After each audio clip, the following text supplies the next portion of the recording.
E aí, galera, sejam todos muito bem-vindos aqui ao canal do Professor PC. Cá estou eu mais uma vez aqui para uma aula de Sociologia do Ensino Médio, né? A aula de número 2 aqui do nosso curso. A gente pretende apresentar todo o programa do ensino médio, em linhas gerais, pelo menos, de Sociologia e também de Filosofia. Essa é a segunda das aulas, né? E hoje a gente vai conhecer um pouquinho dessa ciência social chamada antropologia. Né? O que é antropologia? Teremos aí uma pequena introdução, certo? Vamos lá, pessoal, um abraço, foco nos estudos, me segue aí. Bom, pessoal, antropologia. Como é que a gente pode introduzir esse assunto, certo? Do que trata a antropologia e em que sentido ela se encaixa nas ciências sociais. Primeiro, a gente precisa perceber o seguinte: a antropologia é uma ciência social, né? Faz parte do bloco das ciências sociais, como a sociologia, a ciência política, enfim. E ela é uma ciência social que tem um foco no homem, no ser humano. O ser humano enquanto criatura que se desenvolve e vive socialmente, ou seja, o ser humano como um ser social. Ou seja, de que maneira o ser humano constrói sua vida social. Não é? E enquanto ser social, esse ser humano, ao construir sua vida social, ele também é produtor e construtor de cultura, certo?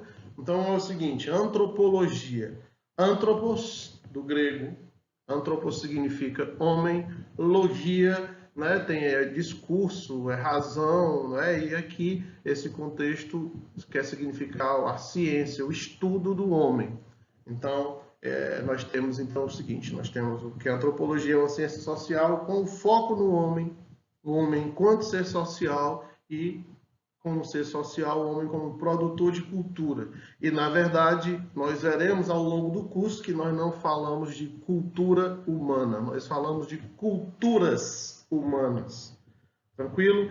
Também, para analisar isso aí, a antropologia, uma vez que se admita a grande diversidade de culturas e de organizações, formas de ser social, a antropologia ela buscaria, ao analisar essas formas de ser social, ela buscaria por estruturas básicas que revelariam a forma como cada grupo social em questão, em análise, ele construiria suas visões de mundo e justificaria as formas de se organizar, socialmente falando. Essas estruturas básicas, portanto, elas revelariam as formas de ser de cada grupo social, de cada etnia, de cada povo, de cada cultura. Não é preciso muito estudo para perceber que em cada região, mesmo no Brasil, por exemplo, nós temos culturas e formas de ser diferentes. Cada região do mundo nós temos culturas e formas de ser diferentes. Então, a antropologia, ela, ao analisar cada sociedade, seja aquelas consideradas mais primitivas, ou mesmo as sociedades modernas, os núcleos urbanos e tal, a cultura das periferias, enfim, os antropólogos eles acabam revelando estruturas básicas que ajudam a descrever, né, e explicar o comportamento, aquela forma de ser, né, de justificar aquele tipo de comportamento social. É uma ciência super importante na medida que nos ajuda a compreender melhor o que é o ser humano enquanto um ser histórico, social e que constrói sua própria existência. Isso é interessantíssimo. Agora a gente vai, feito essa contextualização em termos do conceito de antropologia, vamos lá dar uma contextualizada em como é que surge essa antropologia. Ou seja, para a gente discutir antropologia, para a gente entender o que é, a gente precisa primeiro passar por um contexto histórico, não é? Em que contexto ela surge? Então, de forma resumida, vamos dar uma olhada nisso aqui. A partir do século XVI, no contexto das grandes navegações, do colonialismo europeu, da Revolução Industrial no contexto escravocrata. Ou seja, o que nós temos aqui? A partir do século XVI, com o ciclo das grandes navegações, foi quando os europeus entraram em contato com os povos do chamado Novo Mundo, a América, né? Quando eles colonizaram completamente o continente africano, visitaram o Oriente, chegaram à Austrália, enfim, a cultura europeia passa a se confrontar com outras formas de ser, com outros povos, com outras culturas, como é o exemplo aqui dos nossos indígenas aqui na América, o chamado Novo Mundo. Então, é nesse contexto que a gente vai começar a falar de antropologia. O contexto das grandes navegações, ele também é o contexto do colonialismo europeu, ou seja, as nações europeias, elas se lançam ao mundo, né, desde o ciclo das grandes navegações, a partir da lógica do colonialismo, ou seja, os estados-nações europeias, eles vão aos novos mundos, mas na perspectiva de colonizador. Colonizador e dominador, explorador daquele continente. É claro que a gente vai discutir aqui em que medida essa colonização ela pode ser demonizada ou justificada e em que medida algumas situações são vitimizadas. A gente precisa, por exemplo, quando discute ciência, nós precisamos de fatos e a ciência, por vezes, traz uma interpretação de fatos. O que nunca pode haver no trabalho científico, meus amigos, é a interpretação chegar primeiro do que os fatos. Ou seja, você tem uma perspectiva, um preconceito a respeito, por exemplo, do fenômeno da escravidão, e todos os fatos que você escuta falar, você vai lá e adequa a tua teoria prévia, teu preconceito. Não é assim que funciona.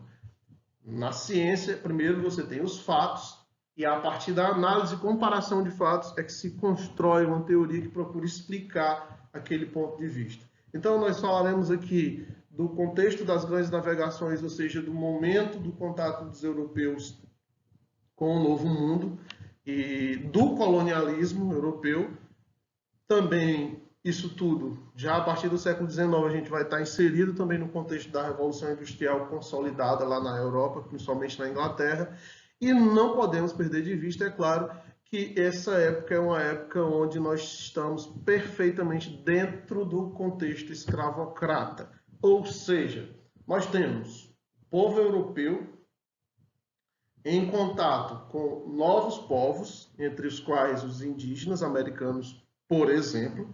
Nós temos um contexto em que as nações europeias recém-formadas, os estados nacionais, buscam a hegemonia a partir do mercantilismo e depois com o capitalismo nascente, através do colonialismo, né? É uma forma de conseguir matéria-prima, conseguir mão de obra, conseguir acumular riqueza, e isso leva as nações fatalmente à disputa colonial. E também nós temos aqui o contexto da Revolução Industrial, que, num certo sentido, alimenta a ideia de que o europeu é tecnologicamente superior aos outros povos e, nesse contexto, bem mais civilizado que os outros povos. Também nós ainda temos o contexto da escravidão, que revela muito da noção que a época, que os tempos, que aqueles tempos tinham, não só na Europa, porque a escravidão não é um fenômeno europeu, é um fenômeno do mundo. Isso vai nos reclamar uma compreensão sobre o que é o ser humano, ou seja, sobre a ideia que nós veremos nas outras aulas, a ideia de raça. Existem raças? Hoje a antropologia nega, a ciência antropológica nega a ideia de que existam raças, mas no passado, no contexto do surgimento da antropologia, a ideia de raça ela era frequentemente utilizada. A ideia de evolução, ou seja, raças inferiores e raças superiores do ponto de vista da evolução e da civilização, isso era algo comum e corriqueiro na linguagem dos intelectuais, dos clérigos, enfim, fazia parte da cultura, o que acabava muitas vezes por justificar comportamentos como o absurdo que é a escravidão. A imagem que nós temos aí de uma criança branca brincando com um escravo negro. Isso, na verdade, por mais que nos horrorize hoje, havia, no contexto da época, um ar de naturalidade em tudo isso aí. Compreendendo esse contexto, né, o contexto em que os discursos antropológicos começam a surgir, a gente vai fazer uma problematização. A gente vai começar a entender por que esses eventos, esse contexto histórico, gera o que hoje a gente consegue entender como antropologia. Vamos lá. Bom, para compreender melhor, eu vou fazer o seguinte, para não estender tanto a aula, para a gente não se perder muito. Tem aqui um fragmento de um texto simples, eu tirei de um livro do ensino médio, de sociologia, que é uma linguagem fácil e acessível. A gente vai ler isso aqui e vai entender como é que aquele contexto histórico nos relega à antropologia tal como a gente conhece. Vamos aqui à leitura. Me acompanhe aí, meus amigos. Esses encontros, ou seja, os encontros das nações europeias com o Novo Mundo, a partir desse ciclo de navegações, do colonialismo e tal, esses encontros geraram relatos de viagem, narrativas descritivas, investigações e todo tipo de documentos históricos sobre populações até então desconhecidas pelos dominadores. Essas informações foram produzidas desde o começo das explorações europeias, mas só no século XIX, com o avanço do imperialismo europeu, foram sistematizadas por meio de estudos científicos.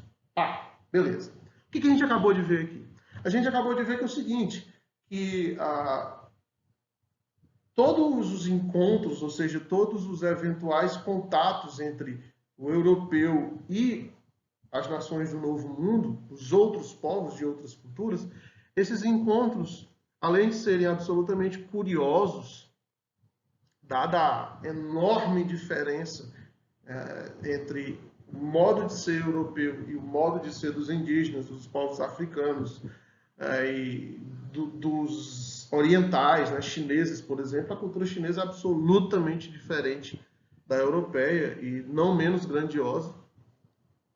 Então, tudo isso gerou relatos de viagem. Por exemplo, quando você fala sobre as viagens de Marco Polo, tem um livro em que ele relata a experiência dele em alguns anos na China, ela não deixa de ser um relato que retrata com bastante curiosidade e admiração a cultura desses povos.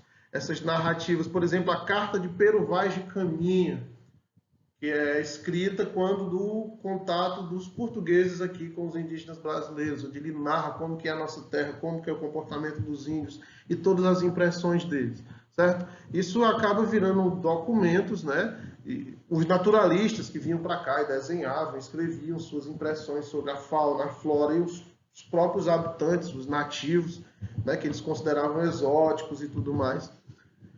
Tudo isso gerou, no contexto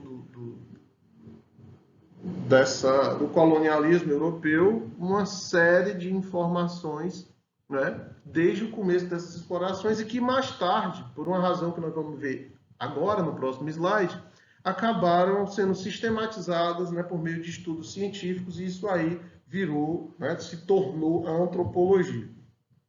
Então, assim, agora a gente consegue entender por que o contexto que foi visto ali, né, as grandes navegações, o colonialismo, o contexto escravocrata, enfim, a gente começou a entender o porquê que isso gerou o que hoje a gente entende como antropologia. Então, agora vamos problematizar o que textos foram esses, como é que esses estudos acabaram se tornando antropológicos e quais são as consequências decorrentes disso aí. A gente encerra a aula com esse outro slide, que é o seguinte, a gente vai agora problematizar. Vamos problematizar tudo o que aconteceu. Tranquilo? Primeiro de tudo, é preciso perceber o seguinte. Nós tínhamos três agentes principais vindos da Europa e cada um com interesse específico em tentar compreender, né, como que eram, como se organizavam, e que tipo de povo era aquele com os quais eles estavam lidando. O primeiro deles eram os administradores coloniais, que é o seguinte, aqueles que vinham para governar, para administrar as colônias, as províncias, né, essas pessoas precisavam conhecer esses povos e produziam relatos sobre esses povos, porque através do conhecimento desses povos, isso aí auxiliava na dominação deles, ou seja, aos administradores coloniais interessava, pois ajudava a dominá-los. Não é à toa que, por exemplo, o contato dos espanhóis ao chegar no povo asteca,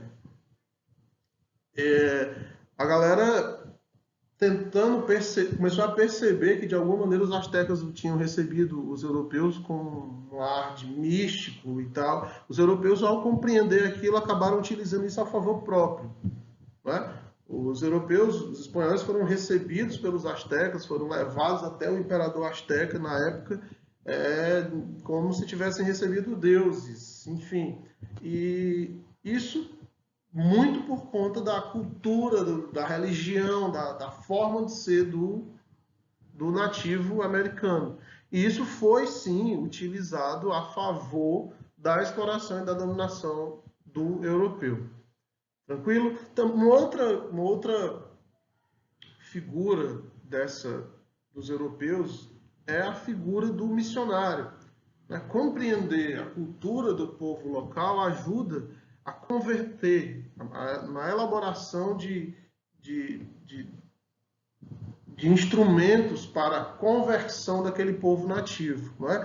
Por exemplo, o exemplo das missões aqui na América do Sul, as missões jesuíticas, é um belo exemplo de como os missionários entravam nas comunidades indígenas, aprenderam a língua dos índios, não é? O Tupi-Guarani, a gramática Tupi-Guarani, ela foi compilada, escrita por jesuítas, e esse contato com os índios, essa proximidade, esse viver junto com os índios, essa compreensão de como eles viviam, ajudou, né, nesse processo de conversão de muitos povos indígenas na formação das missões, por exemplo.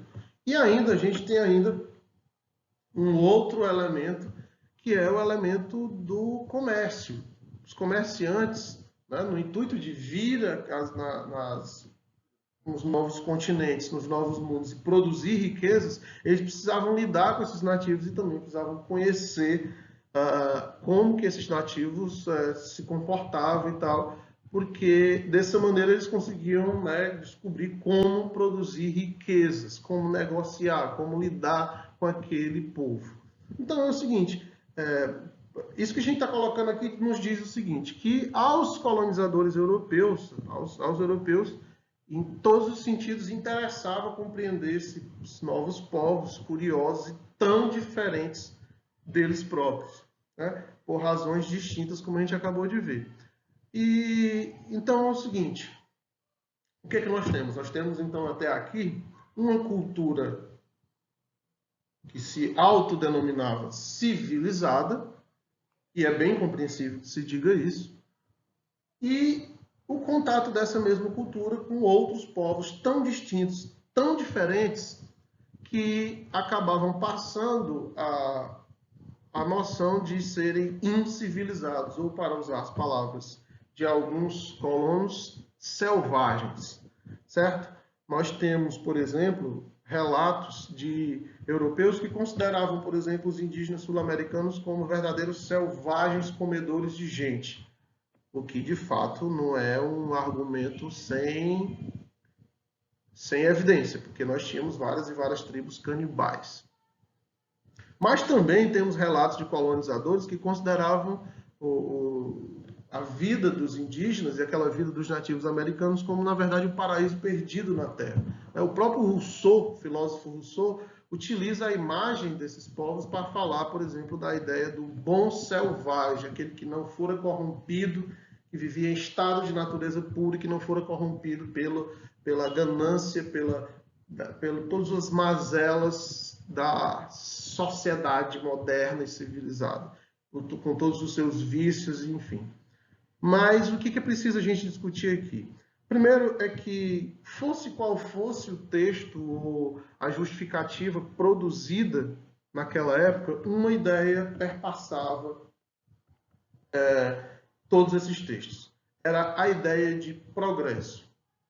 Ou seja, era clara e evidente a associação entre povos que seriam selvagens e povos que seriam civilizados. Diante dessa situação, um fenômeno natural na descrição dessas sociedades era a abordagem do ponto de vista do progresso, ou seja, a ideia de uma evolução da humanidade. A ideia de progresso, ela diria que nós que a raça humana, que os seres humanos, de maneira geral, criados por Deus e tal, eles caminhariam de uma época mais primitiva, que seria a selvagem, em direção a uma época mais evoluída e civilizada. Ou seja, essa ideia de progresso, ela seria uma ideia ascendente, não é? Da selvageria em direção à civilização.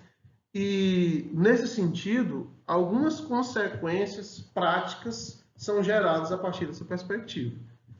Ou seja, se eu acredito que o indígena lá na natureza onde ele vive, lá da América, o cara que não se veste com as roupas de tecido que eu me visto, o cara que não conhece minha língua, o cara que não tem a religião cristã como sua própria, o cara que tem hábitos de caminhar nu, o cara que pratica sexo livre, enfim, uma série de comportamentos que são considerados, entre aspas, selvagens, para mim, eu vou acabar com base, né, numa noção bastante etnocêntrica, eu vou acabar considerando que aquele povo é selvagem e que eu, por outro lado, vou representar nessa escala de progresso o civilizado, o sujeito, obviamente, mais maduro e tudo mais. Que consequências a gente tira daí? A primeira delas é o seguinte: óbvia, haveriam sociedades mais avançadas que as outras. Ou seja, tranquilo. Segunda consequência é que o parâmetro de civilização seria o europeu. Você deve observar, aqui cabe uma observação bem interessante. Os povos europeus consideravam esse parâmetro de civilização. Para você, a gente que discutiu até agora, tendo como exemplo os povos indígenas da América, fica fácil fazer essa associação, né? Você vê os índios nus na selva e você vê o europeu construindo catedrais, prédios e tal, navegando e tudo mais. Então, eles naturalmente seriam civilizados. Mas quando a gente pega, por exemplo, esse contexto e desvia, sai da América e vai para o Oriente, quando os europeus entram em contato com as civilizações do Oriente, sobretudo a civilização chinesa, você vai perceber que os chineses tinham uma cultura muito mais elaborada, já milenar em relação à cultura europeia. Os hábitos, os avanços chineses são muito maiores. Uma das coisas que ajuda a compreender a ideia de que o parâmetro de civilização seria o europeu é a Revolução Industrial. A Revolução Industrial colocou, de fato, do ponto de vista tecnológico, da capacidade produtiva e da geração de riqueza, colocou, de fato, os europeus na frente de muitos povos, sobretudo em termos de capacidade bélica. E uma coisa que a gente vai perceber durante os nossos estudos é que sempre que uma nação tem vantagem em termos de armamento, de exército, vantagem bélica, ela pode se considerar a melhor e mais civilizada, certo? Então, essa é uma consequência. O parâmetro de ser civilizado era o europeu, por esses contextos. Uma outra consequência é o seguinte: os povos primitivos eles seriam mais preguiçosos evolutivamente. Ou seja, se há uma escala evolutiva em direção ao progresso, certo? Assim como aquele aluno que foi preguiçoso, não quis estudar e ficou para trás, não aprendeu tudo, atrasado em relação àquele sujeito que aprendeu 2, 3 idiomas, que estudou, que se formou, que fez tudo, em relação às culturas e os povos havia essa imagem. Havia a imagem de que as culturas não seriam só diferentes, elas pertenciam a uma mesma escala de evolução e os povos primitivos seriam aqueles povos atrasados, aqueles que não desenvolveram o que deveriam desenvolver. Isso acabou justificando, criando a ideia de que haveria uma missão civilizadora dos povos dominantes em relação aos povos dominados. O que significa isso? Aos europeus, caberia como tarefa civilizadora, inclusive não só uma tarefa econômica, uma tarefa política, mas também uma tarefa espiritual, daí a presença das missões jesuíticas e o forte interesse da Igreja Católica em participar desses eventos. Aí a imagem aí da pintura representando a primeira missa aqui no Brasil. Essa missão civilizadora ela acabou, na prática, justificando as práticas de dominação e de colonização. E essas práticas acabaram rendendo uma fama gigantesca dos europeus em relação aos povos primitivos, haja vista a violência tanto étnica, cultural, como de fato a violência física através de muitas mortes, matanças, escravidão, enfim, uma violência, um genocídio gigantesco que acabou acontecendo durante esse período. O que não é bonito, é algo que é preciso ser estudado, é algo que é preciso ser compreendido, e é algo que é preciso ser assimilado no sentido de evoluir, no sentido de compreender o quão grotesco e gigantesco é aquela maldade, mas também é preciso perceber que isso sempre aconteceu na história da humanidade, né? Digamos que essa foi a vez dos europeus trucidarem alguns povos. Haja vista que eles também já foram trucidados por outros povos ou trucidaram-se entre si. É só dar uma olhada na história da humanidade. Então é o seguinte, galera, para a gente concluir aqui, a antropologia surge no contexto das grandes navegações, no contexto do colonialismo europeu, né? No contexto escravocrata e tal. Ela surge a partir da necessidade de compreender os povos tão diferentes, do interesse dos europeus em compreendê-los para, de fato, saber como lidar com eles, seja para dominá-los, seja para convertê-los, seja para gerar riqueza a partir desse contato. E, do ponto de vista científico, a gente vai aqui partir com a ideia de que a ciência antropológica, na época, ela trabalha com o conceito de progresso, ou seja, fala-se sobre os povos a partir da ideia pré-concebida de que alguns seriam selvagens, outros menos e outros mais civilizados. A consequência natural disso, dessa produção e desses textos, é essas que a gente colocou aqui. Haveriam sociedades mais avançadas, o parâmetro de civilizados seria o europeu, né? Os povos primitivos eles seriam bem mais preguiçosos, mais relaxadores, não caminhariam nessa linha de civilidade, e caberia aos povos civilizados, ou seja, os europeus, né, levar essa civilização aos povos menos evoluídos, o que acabou justificando a dominação, né, dos europeus sobre os outros povos.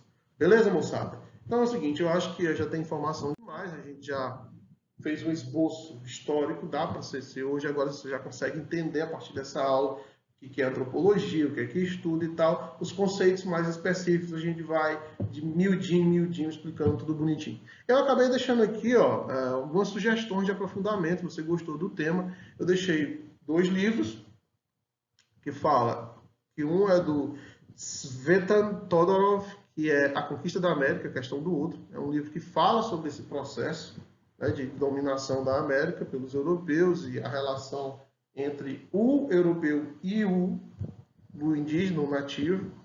Também tem um livro aqui da Manuela Carneiro da Cunha, que é a História dos Índios no Brasil, que ajuda a gente a compreender como de fato é a história dos indígenas. Isso é importante porque é o nosso povo, é a nossa história. Tem um filme famosíssimo aí, que eu acho que alguns de vocês já devem ter ouvido falar, que chama A Missão, é um filme de 86. E esse filme fala exatamente, conta a história de como os padres e os missionários jesuítas entravam, né, mata adentro, selva adentro, para tentar o contato com os índios e convertê-los na formação dessas missões, e uma série de tramas que envolviam ali, né, o conflito entre missionários e os comerciantes, enfim, a gente vai ver. Esse é um filme que trata bonitinho essa época aí. Também deixei 2 sites aqui, ó, Vídeo nas Aldeias e socioambiental.org. Esses 2 sites que eu deixei aqui, eles na verdade não são sites de pesquisa acadêmica. Aliás, nada do que eu deixei como sugestão é muito aprofundado. É apenas uma forma de você, no nível do ensino médio, né, esses vídeos são feitos especificamente para o ensino médio, não tem um nível muito aprofundado, muito acadêmico, porque não é o foco, não é o objetivo. O objetivo aqui é que você do ensino médio, que está estudando, se preparando para fazer o Enem, fazer um vestibular, enfim, que você está querendo amadurecer suas ideias sobre isso, você vai ter a oportunidade aqui. Então fica aí minha sugestão, agradeço demais aqui, deixa um like no vídeo, se inscreve no canal, participa, ajuda o professor aqui, que a gente fica feliz aí com a satisfação de vocês. Um abraço, valeu, vamos nessa.